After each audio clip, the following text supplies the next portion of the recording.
Se a partir de hoje você negar a verdade desse vídeo, você não precisa mais crer em Jesus Cristo, você não precisa mais ir para a igreja e Deus não passa de um mentiroso. Hoje, no encontro 7 do Alicerce Católico, você vai entender como que Jesus nos salvou e nos prometeu essa felicidade que tanto almejamos. Então vem comigo.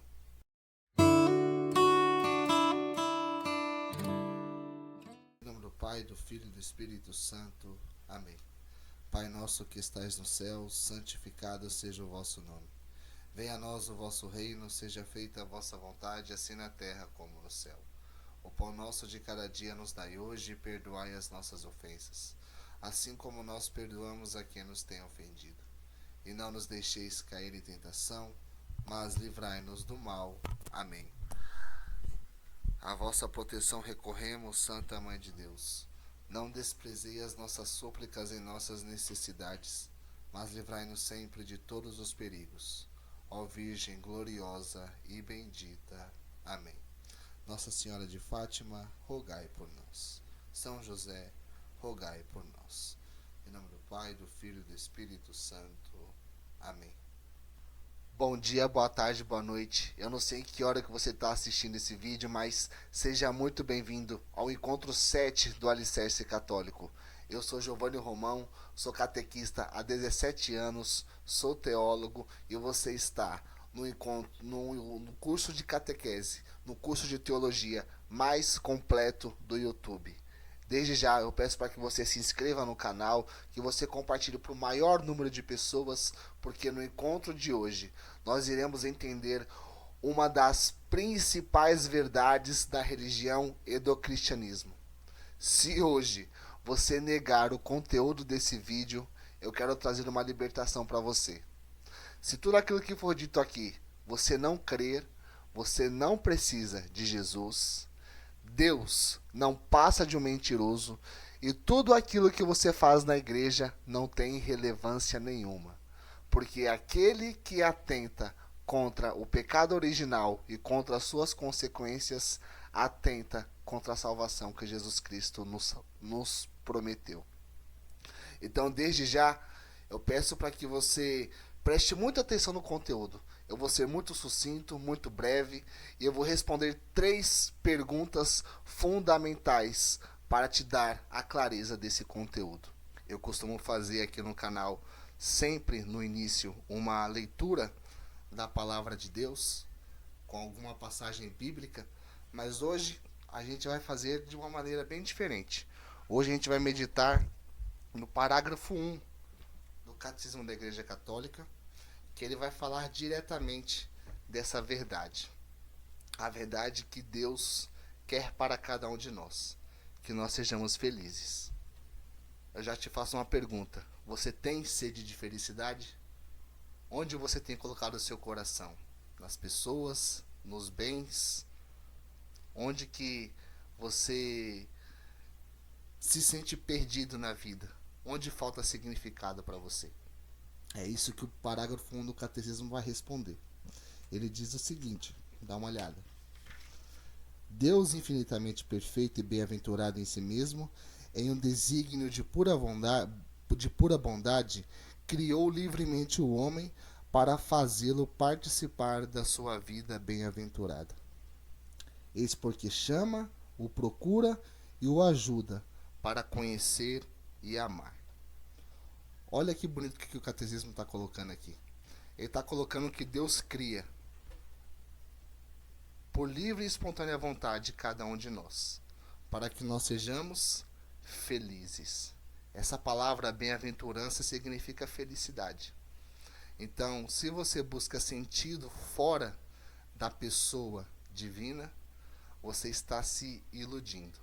É quando a gente dá margem para buscar nas coisas, nas pessoas e buscar fora um sentido que é realizado dentro de cada um de nós. Então, a primeira pergunta que nós vamos responder nesse encontro é: qual era a vida que Adão e Eva viviam no paraíso? Ou seja, qual era o tipo de vida que Deus tinha sonhado antes da queda do pecado. E ela diz o seguinte: o paraíso terrestre quer revelar que o homem criado por Deus gozava de um estado de graça, harmonia e felicidade.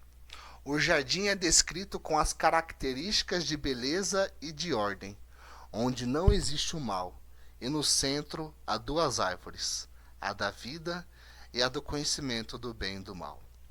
Então aqui a gente vai fazer duas distinções.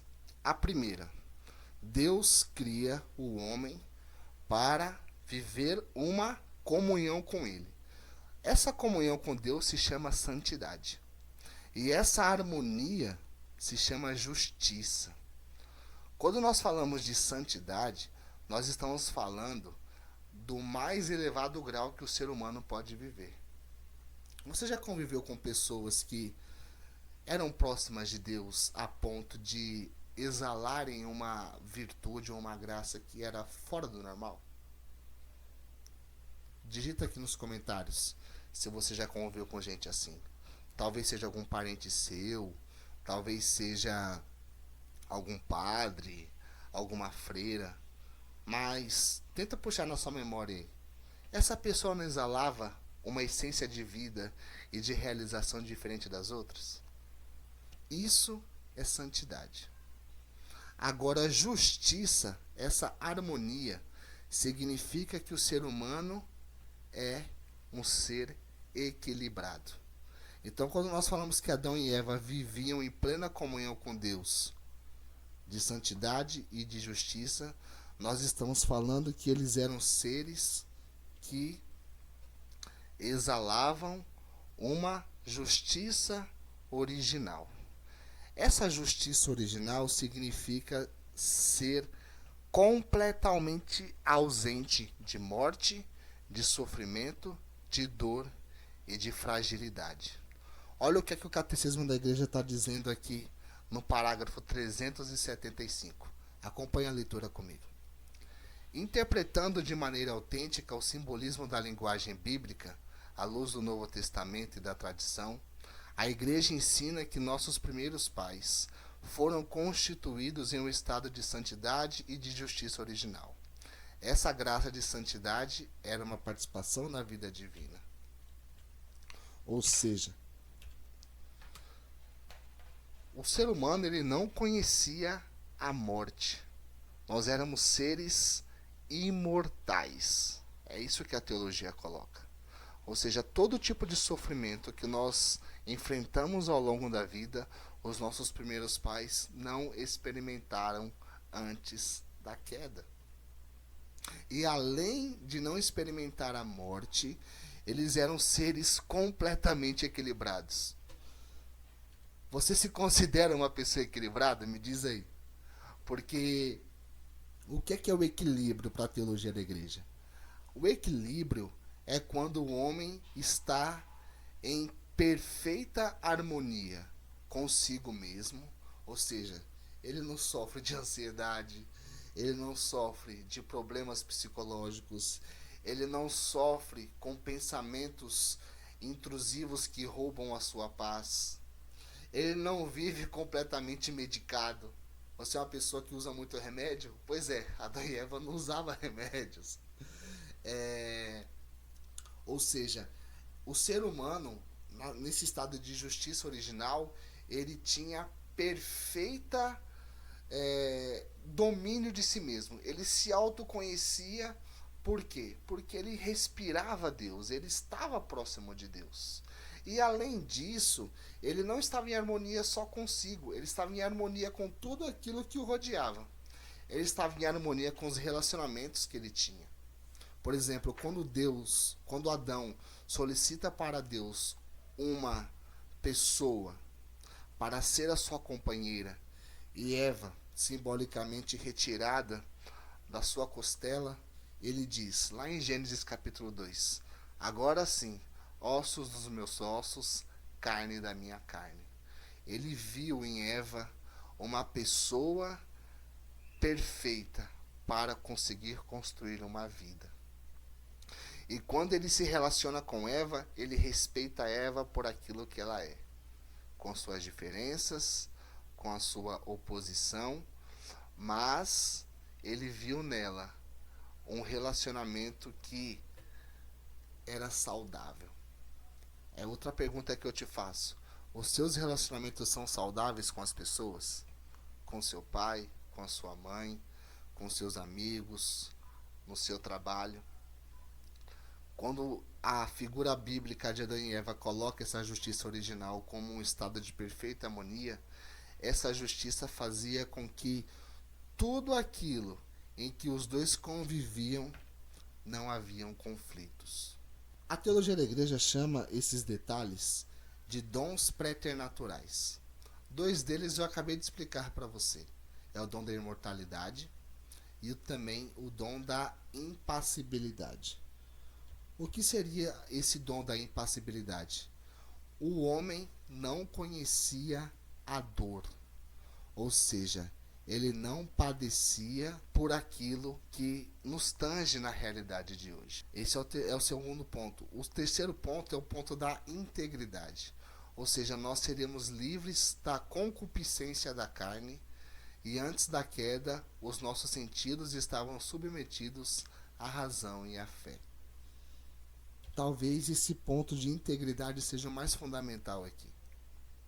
Porque por mais que o homem vivesse em equilíbrio consigo, com os seus relacionamentos e com a natureza no geral, ele não tinha uma tendência pecaminosa.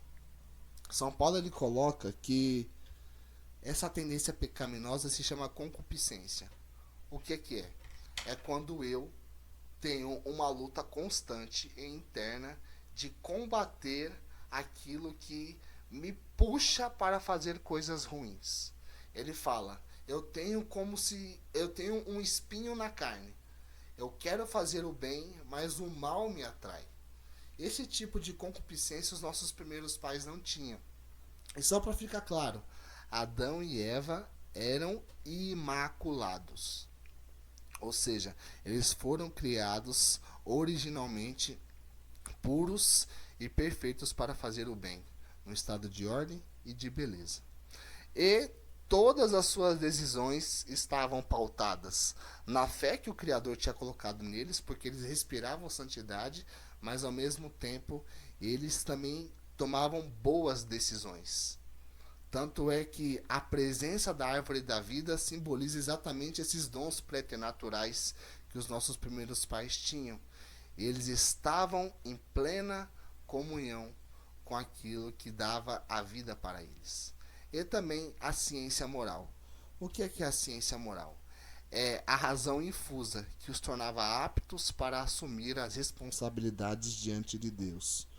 Ou seja, os nossos primeiros pais, quando Deus confia a criação, povoai a terra e submetei-a, o homem em plena comunhão com Deus tinha todas as capacidades de viver bem e de tomar boas decisões para fazer com que aquele mundo fosse um mundo harmonioso segundo a vontade divina.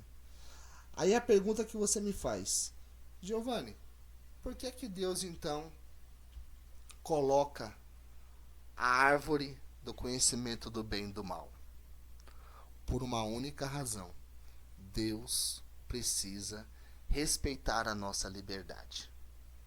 É por conta da liberdade humana que nós somos a perfeita representação da imagem e semelhança de Deus. Então, lembra que na semana passada nós falávamos que os anjos faziam escolhas?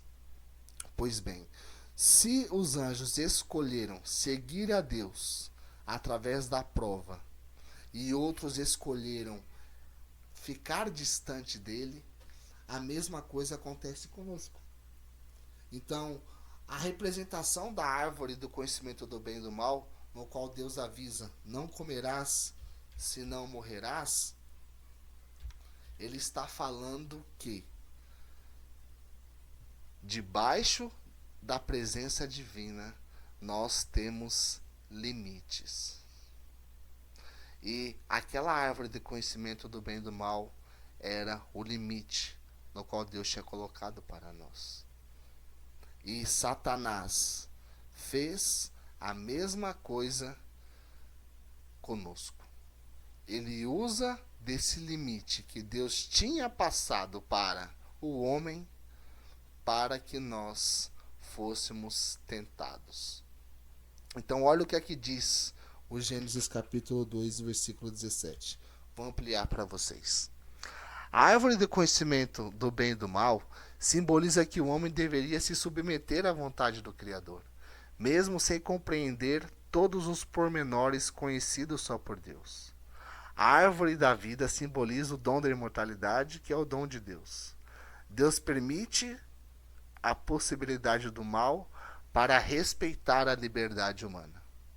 É a liberdade que faz o homem a imagem e semelhança de Deus, e através da razão e consciência pode descobrir e discernir o que é bom e o que é mal.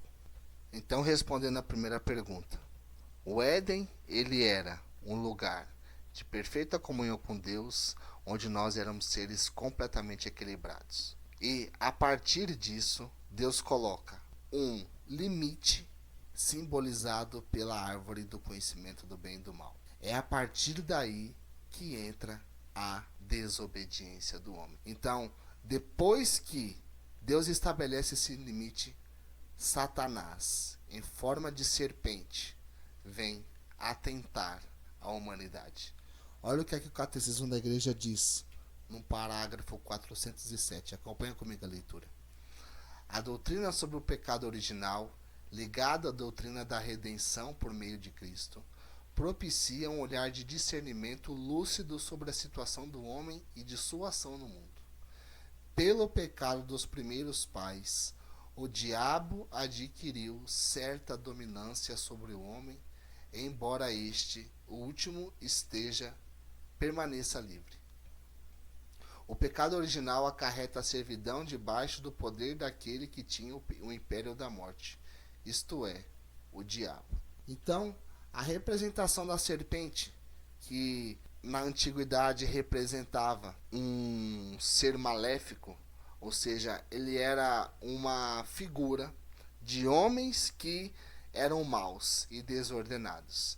E quando o livro do Gênesis é escrito por volta do século 6 a.C., ele coloca essa figura da tradição de homens que, por serem desordenados, por serem seres maléficos, completamente desobedientes a Deus, eram simbolizados com essa figura de serpente.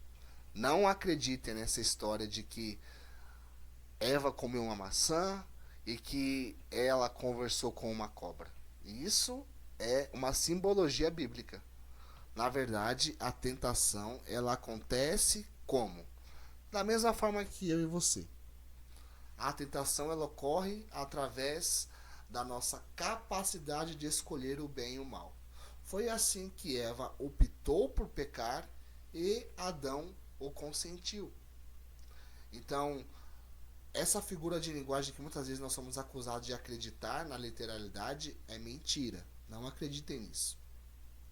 E Satanás tenta através da razão. Por quê? Porque eles eram seres puros. E como ele foi tentado também pela sua racionalidade, pela sua vontade, o mesmo acontece conosco. Acontece que, com o consentimento do pecado que Satanás teve, Eva também teve. E quando Eva e Adão cometem um pecado, nós estamos subordinados também agora pela morte. É quando Satanás tem uma dominância sobre a nossa vida. Mas o comer da fruta significa o aceite à tentação e a recusa da vida que Deus havia dado. Ser Deus sem Deus. A soberba é a sua raiz. Conhecer o bem e o mal tornam um homem juízes de todas as coisas, substituindo o juízo divino. Então, o que acontece com o pecado original? Depois que nós comemos da fruta, ou seja, nós consentimos com ele, a gente recusa toda a felicidade que Deus promete e passa a ser juízes como Deus e a decidir agora por livre e espontânea vontade, sem depender da divindade. E quando nós fazemos isso, nós automaticamente estamos escolhendo a morte. Foi esse tipo de pecado, o pecado da soberba, de querer ser como Deus, que o mal entrou no mundo. Aí eu faço e trago essa reflexão para nós nos dias de hoje. Quantas vezes nós tomamos decisões sem contar com a participação de Deus? São João Bosco fala que Deus ele está presente por meio na nossa vida, por meio da nossa consciência.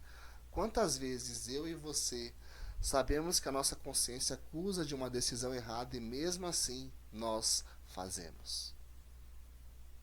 Essa escolha, essa decisão significa o aceite do pecado. Foi o que ocorreu com Adão e Eva. E quando nós optamos ser juízes da vida, sem a presença de Deus, nós escolhemos a morte. Então, para resumir aqui, o que é que foi? Qual foi o pecado original? Foi escolher uma vida sendo autossuficiente para dizer que Deus não é necessário para nós. Isso é o pecado. Foi a mesma coisa que Lúcifer cometeu quando foi expulso do paraíso. Então, esse é o segundo ponto. Vamos fazer uma pausa aqui. Se você não é inscrito no canal, se inscreve no canal, deixa seu like, compartilha para o maior número de pessoas. Porque se você compreender essa realidade do pecado, você com certeza vai ser um fiel mais fervoroso, você vai ser um fiel mais devoto, porque nós sabemos que quanto mais nós confiamos em nós, mais besteiras nós fazemos. Mas vamos adiante. Quais foram as consequências do pecado? A perda de todos os dons préternaturais. Eles não puderam transmitir a seus descendentes. Esses dons aqui, gente, ó. O dom de imortalidade, o dom de impassibilidade, de integridade e de ciência moral. Ou seja, a partir do aceite do pecado original, nós estamos fadados a morrer. Nós, a partir de agora, estamos fadados a sofrer e a nossa integridade foi corrompida. Eu acredito que esse ponto de integridade é o pior, porque é nele em que nós realmente sofremos todos os dias. Esse conflito de querer fazer o bem, mas mesmo assim continuar fazendo mal. Mesmo querendo seguir adiante, tomando boas escolhas, nós sabemos que nós somos puxados para trás. Por quê? Porque Satanás tem uma dominância. Porque a nossa humanidade foi corrompida. Não é mais a razão e a fé que nos guia, é a nossa própria autossuficiência. Mas como diz Santo Tomás de Aquino, Deus permite o mal para que aí sim consiga tirar o bem maior. Então, além dos dons preternaturais, nós percebemos que o pecado é uma carência. Ou seja, nós agora, dominados pelo poder da morte, necessitamos de uma vida. E é essa vida que nós buscamos longe da presença de Deus. Tudo aquilo que você faz de errado ao longo da sua vida, ele simboliza essa carência. Todas as vezes que você peca, que você toma uma decisão negativa, significa que a sua humanidade está sendo corrompida. Por quê? Porque você está longe da graça de Deus. Então, por exemplo, quantas pessoas aqui nós não vemos sendo completamente perdidas por vícios, por drogas, por maus hábitos? Nós sabemos que tudo isso revela querer preencher um vazio, no qual somente Deus pode e é capaz de preencher. Isso tudo é a consequência do pecado original. Olha o que o Catecismo da Igreja Católica, no parágrafo 418 e 19, diz. Ele diz que o pecado original ele não foi propagado por imitação, e sim pela sua transmissão natural, ou seja, pela nossa própria natureza. Porque havia circulado nos primórdios da igreja uma heresia de Pelágio que negava diretamente os fatores do pecado original, como eu estou explicando para você. E quando você nega a presença do pecado original, automaticamente a graça ela não é suficiente. E nós sabemos que é a graça que nos salva. É a graça que nos faz corrigir tudo aquilo que nós cometemos de errado. Agora, outra coisa que as pessoas não se atentam aqui. Olha o que o pecado original faz com o mundo. Olha o ponto B aqui. Ó. Ele causou uma desarmonia no mundo em que o homem vive e é seu senhor. Deus amaldiçoa a terra pelo pecado de Adão. Ou seja, a escolha do pecado de Adão e Eva também acarretaram uma consequência na nossa natureza, na nossa ordem cósmica. Por quê? Porque tudo aquilo estava ordenado e tudo era belo, tudo era verdadeiro. Com a escolha do pecado, nós agora que éramos seres que tinham a razão e a fé para fazer as coisas boas, agora vamos fazer com que a nossa vontade impere. E quando essa vontade impera sobre toda a criação sofre. Eu não preciso ir muito distante ou dar muitos exemplos, é só você ver o tanto de guerras que acontecem no nosso mundo hoje em dia, é só você ver o tanto de catástrofes naturais que acontecem. Nós que somos cristãos, nós percebemos que muitas vezes Deus também se manifesta através das manifestações da natureza. Por quê? Porque São Paulo aos Romanos diz: a criação geme como em dores de parto, esperando a libertação dos filhos de Deus. Ou seja, a criação ela é amaldiçoada. Por quê? Porque toda a sua dignidade foi corrompida pela escolha de um homem só. E é exatamente nesse ponto que entra a pessoa de Jesus Cristo. Então, se Deus no Éden sonhava com uma vida de justiça e de santidade, o pecado rouba essa justiça e essa santidade. A terra é amaldiçoada porque o homem não é mais capaz de liderá-la, não é mais capaz de submeter segundo a vontade divina. E isso nós também vemos nos relatos bíblicos, com a morte de Abel nas mãos de Caim. Nós vemos na proliferação do pecado dos patriarcas, na desobediência do povo que caminhava com Moisés, nas guerras que os profetas enfrentavam ao longo de todo o Antigo Testamento. Enfim, a humanidade ela vai caminhando num processo de queda constante. E é exatamente nesse momento que entra a pessoa de Jesus Cristo. Então, em Cristo, nós vemos o novo Adão. E olha o que é que diz a carta de São Paulo aos Filipenses no capítulo 2. Eu queria que você abrisse essa passagem aí, se você tiver com a Bíblia, porque ela é o fundamento pela qual nós somos salvos. Olha o que é que ela diz. Tende os mesmos sentimentos de Cristo Jesus. Ele, apesar de sua condição divina, não fez alarde de ser igual a Deus, mas se esvaziou de si mesmo e tomou a condição de escravo, fazendo-se semelhante aos homens, e mostrando-se em figura humana, humilhou-se, e tornou-se obediente até a morte, e morte de cruz. Por isso, Deus o exaltou e lhe concedeu um título superior a todo título, para que diante dele todo joelho se dobre, no céu, na terra e nos infernos, e toda língua confesse para a glória de Deus Pai que Jesus é o Senhor. Ou seja, gente, o esvaziamento de Cristo é a redenção que resgata para a humanidade o pecado cometido por Adão.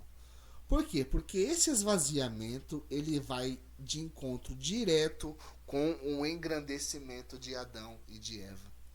Porque se um se elevou pelo orgulho, pela soberba, pela vontade de querer ser como Deus, ele, sendo Deus, se aniquila para que toque na minha e na sua ferida. Olha que bonito isso, gente. Deus se faz homem, sem necessidade alguma, para que ele consiga sentir aquilo que você sente, para ver quais são os nossos limites. E mesmo tendo uma vontade humana, se submete à vontade do Pai para que nós fôssemos salvos. Então, esse esvaziamento de Cristo, essa humildade de Cristo, é que nos garante a salvação definitiva. E como que essa vitória acontece? Ela acontece através desse esvaziamento, da morte de Cristo na cruz e também com a sua ressurreição. Quando Santo Tomás de Aquino fala que Deus permite o mal para dele tirar um bem, nós vemos aqui a plenitude desse bem sendo realizado. Porque se a morte entrou no pecado, se a morte entrou no mundo pelo pecado em Adão, ela é destruída no domingo da Páscoa, em que Jesus Cristo ressuscita. Essa é a verdade cristã, essa é a essência cristã, é por isso que nós somos salvos. E quando nós somos libertos da morte, vai dizer Apocalipse 21, né? Haverá novos céus e uma nova terra. Ou seja, aquele Éden que estava sendo criado junto dos nossos primeiros pais, agora vai ser regenerado, será transformado no dia da segunda vinda de Cristo. Nós ressuscitaremos e toda a criação ressuscitará. E como que a gente consegue participar de tudo isso, minha gente? Através do batismo. É através do batismo em que nós restauramos aquela graça santificante que nós perdemos com Adão e com Eva. Então aqui vai uma importância, vai um alerta gigantesco. Todo mundo, toda a criação é filha de Deus. São obras da criação. Toda a criação vem de Deus. E aqueles que não são batizados, vai dizer o catecismo da igreja, que não são filhos de Deus. Ou seja, nós somos filhos de Deus pela natureza. Mas nós não somos filhos pelo Filho. O que significa isso?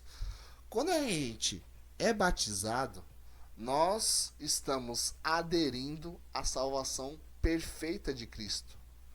E essa salvação, quando nós somos mergulhados ali, batizados em nome do Pai, do Filho e do Espírito Santo, nós morremos nas águas e ressurgimos para uma vida nova. Essa ressurreição para a vida nova é a morte de todo o pecado que nós recebemos por essa herança.